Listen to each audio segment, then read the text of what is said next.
Okay, I don't think so. You know what I you're just doing. love it. I just love it and all, but I'm not a pro. Okay. Okay, but I have knowledge. Yeah. And I have the medical background, I have Correct. medical education, Which is a great advantage. years decades of medical Yeah. practice, and More informed than us who don't have that. and experience in certain things. So I apply my knowledge in physiology, anatomy, and to what I read about the sports medicine and physiology, sports physiology, and so on and so forth, and plus my experience, because I've tried a lot of different techniques, No, why it worked? It's not about that. It's not about criticism. I've tried things. I was following people. I had a lot of gurus and mentors. I had coaches, and I observed a lot of coaches in my life, good and bad. And I was coached by coaches who are good and bad.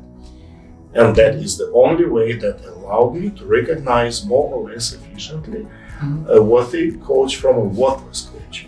Okay, in a way. And I'm not saying that I'm perfect in that, but just slightly, I can see the things and all. And I have quite a good experience for an absolute amateur.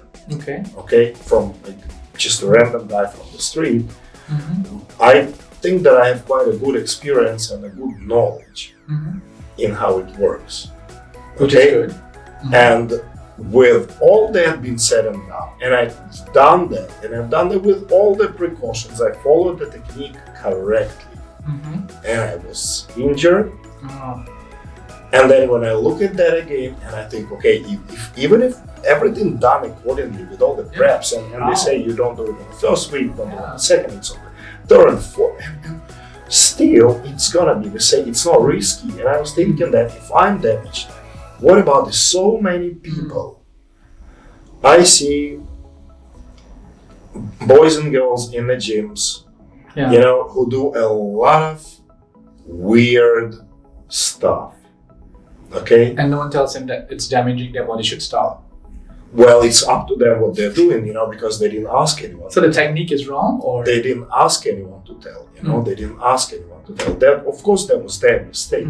Because you should not do anything without actually figuring out how to do it. Don't just assume, because this is not a joke. And same goes with the supplementation. Sometimes when I meet people all over the world, different kind of folks, and at different occasions, whether in the past or now, and you see them either as a doctor, or you just see them and hear the story, or they share what people are taking or what they're doing to themselves. And well, I heard it here, I heard it there, and I just understand that it's not by far, it's not always safe. What they do, and it's not always reasonable, and a lot of time people just keep on staking things one over another without understanding what exactly they're doing, And to be honest with you, it's fine, it's okay, and a lot of people are going through that. I went through that. Okay, I definitely went through that, and even in my past, when just talking about the healthcare management of my particular health, yes, there were substances, some molecules, supplements, which I was taking, which I think I should not. Not to say I should not take, but could have done fine without. Oh, but you took it anyway as a precaution, or just a because for different reasons. Because I was expecting something, some particular results or outcomes. One of the examples, by the way, are the NAD boosters, the NAD precursors, the NAD infusions, and all of that. It's a very novel. It's very, very quite a new stuff. Although the niacin, the precursors, and all, it's not new, but the more advanced and more new molecules, they're less researched. I have, not to say vast, but a bit of personal experience, and I've tried. I can't tell you that I've enjoyed the field. I've done a few times, and it was the NAD and the NAD precursors, infusions, and also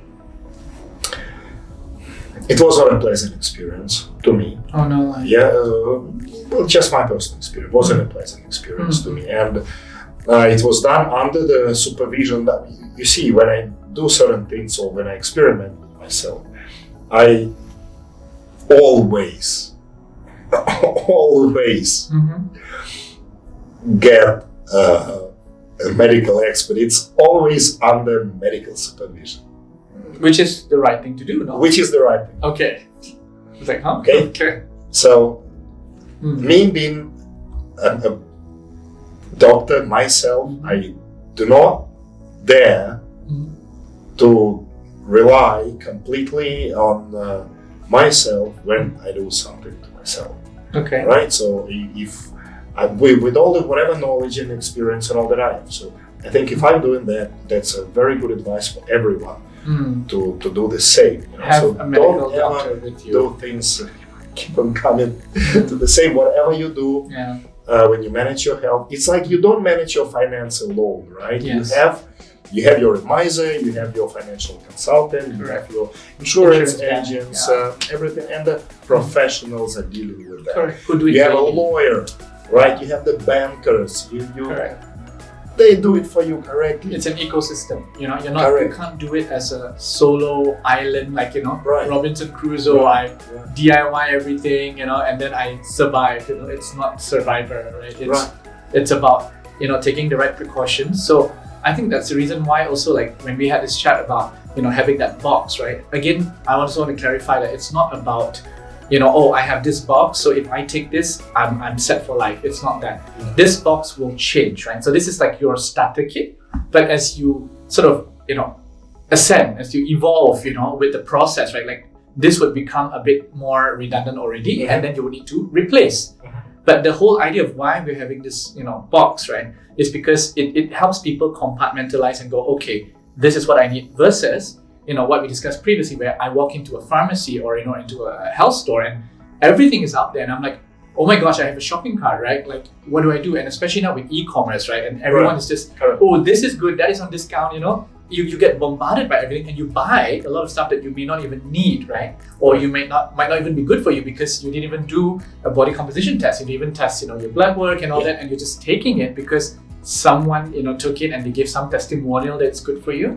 And I think that's why, again, people either A, get disappointed because you don't get what they want, which is not so bad as B. B is they take it as an adverse reaction, and then they develop a condition as a result of that, misuse. I would say abuse, but more of a misuse. And then boom, you end up incurring more cost, to fix what you started off. Quickly converted this all into the money, But thing is, there are certain essentials, the first line things which have mentioned, and then there's all this 5 and 5 are the first line things, but then also there are very often used compounds like the collagen, various collagen supplements, the fat burners and the fat gainers.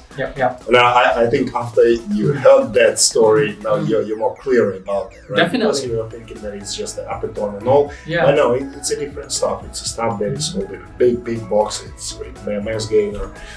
So it's just low quality whey protein with a lot of starch, sugar, different sources. And that's why it wasn't giving me what I wanted, which was first gain, and then I'm lost, right? And then which leads to the other thing which came to mind, which is this thing called omega-3, right? So I'm sure there's so many articles and publications and talks which go around and on about the benefits of omega-3, and to the point where I think people are slapping it everywhere. There's like omega-3 enhanced, enriched, and I think even the other day, funnily, I even saw no joke, omega-3 toothpaste, and I was thinking, really? You just need to consume the omega-3, and it's the easiest way to consume it, and you can't go wrong with that. You can't miscalculate if you just take it in the soft gel, right? But like, for example, when I see things like omega-3 enriched or enhanced toothpaste and shampoo, I'm thinking in my head logically, like, it's not going to your body. It's just meant for external use, wash, throw, So do these omega-3 beauty care things like shampoo and toothpaste really work, or is it just a gimmick? None that I know of. Okay, good. So that's good to verify, because I literally was just stunned at it when I looked at it. It was like omega-3 enhanced toothpaste. Like, what am I supposed to do with it? Eat it? Because to me, toothpaste was always just used to sort of clean your teeth and then expel. You don't really swallow it, right? Yeah. And shampoo, like omega-3 enhanced shampoo, it's like I wash my hair with it. It doesn't go into my body at all. So definitely you cannot cover your daily needs of omega-3 through a through a shampoo or toothpaste. Oh, thank God. Okay. Anything. Well, if you are a very heavy fatty fish eater, perhaps you can do it. Yeah. But then again, it depends on the people and different cuisines and different type of the fish.